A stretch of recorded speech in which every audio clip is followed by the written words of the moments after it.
Сәлем көрші, қандай құпия жасырған?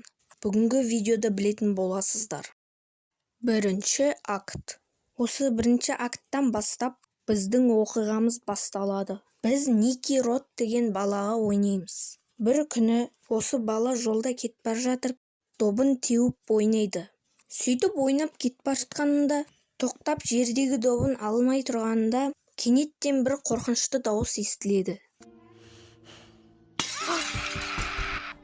Шошып кетіп сол жаққа қарай бастайды. Қараса, бір адам біреумен қырылысқандай сияқты болды. Біздің главный герой не болғанын білгісі келіп сол жаққа барады. Бармауы керек еді.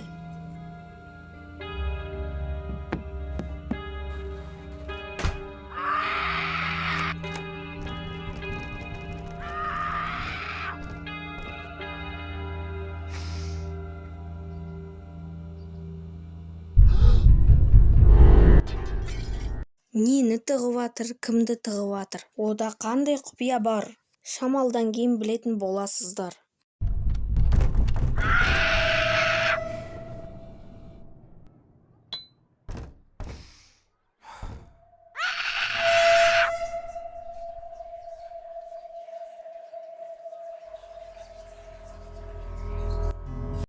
Ойын басталады. Енді біз бұл соседтің құпиясын анықтауға шешім қабылдаймыз. Біз бағанағы тайный есікті көріп, соның артында не бар екенін білгіміз келеді.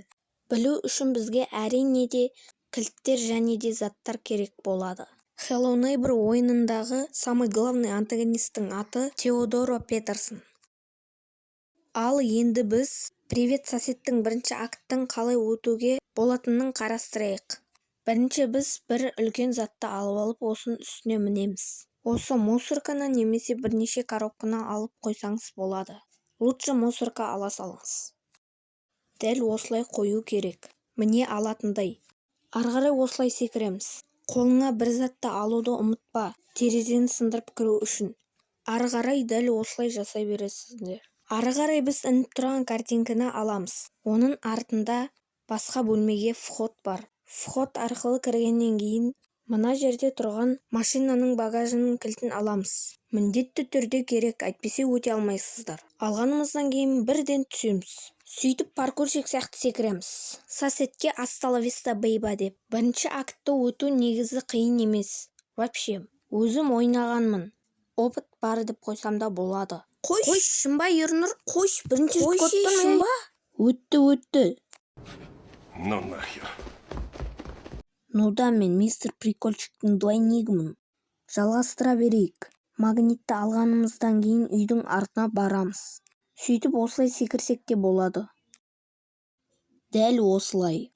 Біз неге бұл затты алдық? Бұл отмычка. Жабық есіктерді ашады. Бұл отмычканы алып үйге кіреміз. Кіргеннен кейін осы есікті ашып, гаечный ключті аламыз. Алып үйдің артына қайттан барамыз. Үйдің артына барып, гайканы бұраймыз. Сөйтіп, наконец-то үстіне мінеміз. Сөйтіп, арғарай осылай жүреміз. Жүреміз. Сөйтіп түсіп, тумбочканың үстіндегі тұрған кілтті аламыз. Алып болғанымыздан кейін, дәл бағанағы сол есікке барамыз. Ішіне кіргенімізде, кір жуғыш машинаны ашып, ішіне кіреміз. Сөйтіп, бір өтірік нәрселерді алып тастап, сыртқа шығамыз. Осы жерде енді сендерге қиын болады ау. Бәрі қап-қараңғы, көрінбей қалуы мүмкін. Және де түсініксіз болып қалуы да мүмкін. Сондықтан YouTube'тан көре салсаңыздар болады.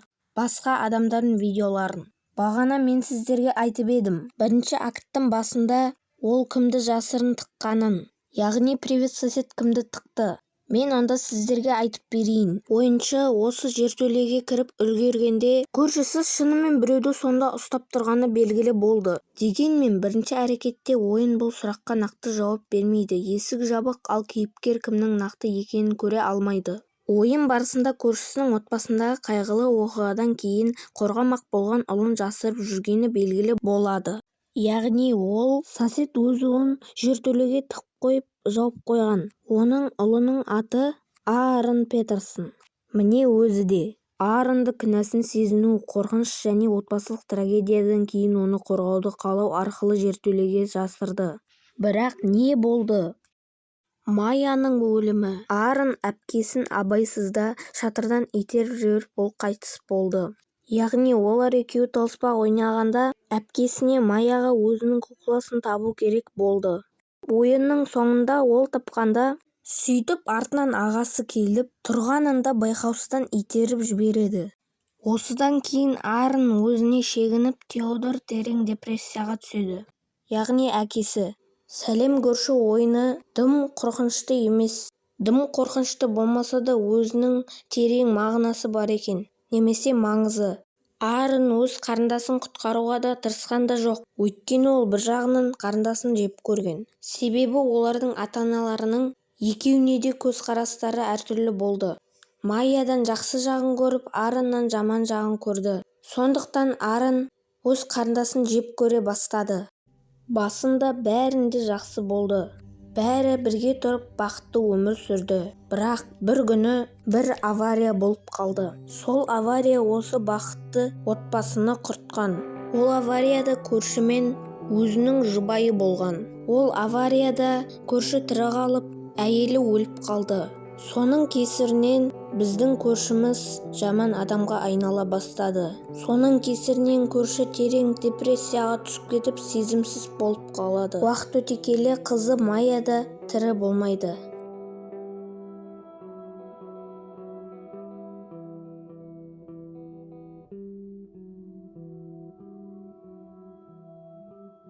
Иә, достар, осының кесірінен жылағыңды келіп қалады. Басында жақсы отбасыдан осындай отбасыға айналып кеткені өкінішті. Сәлім көршіде басында жақсы адам болған. Бірақ осы трагедияның кесірінен бәрі өзгеріп кетті.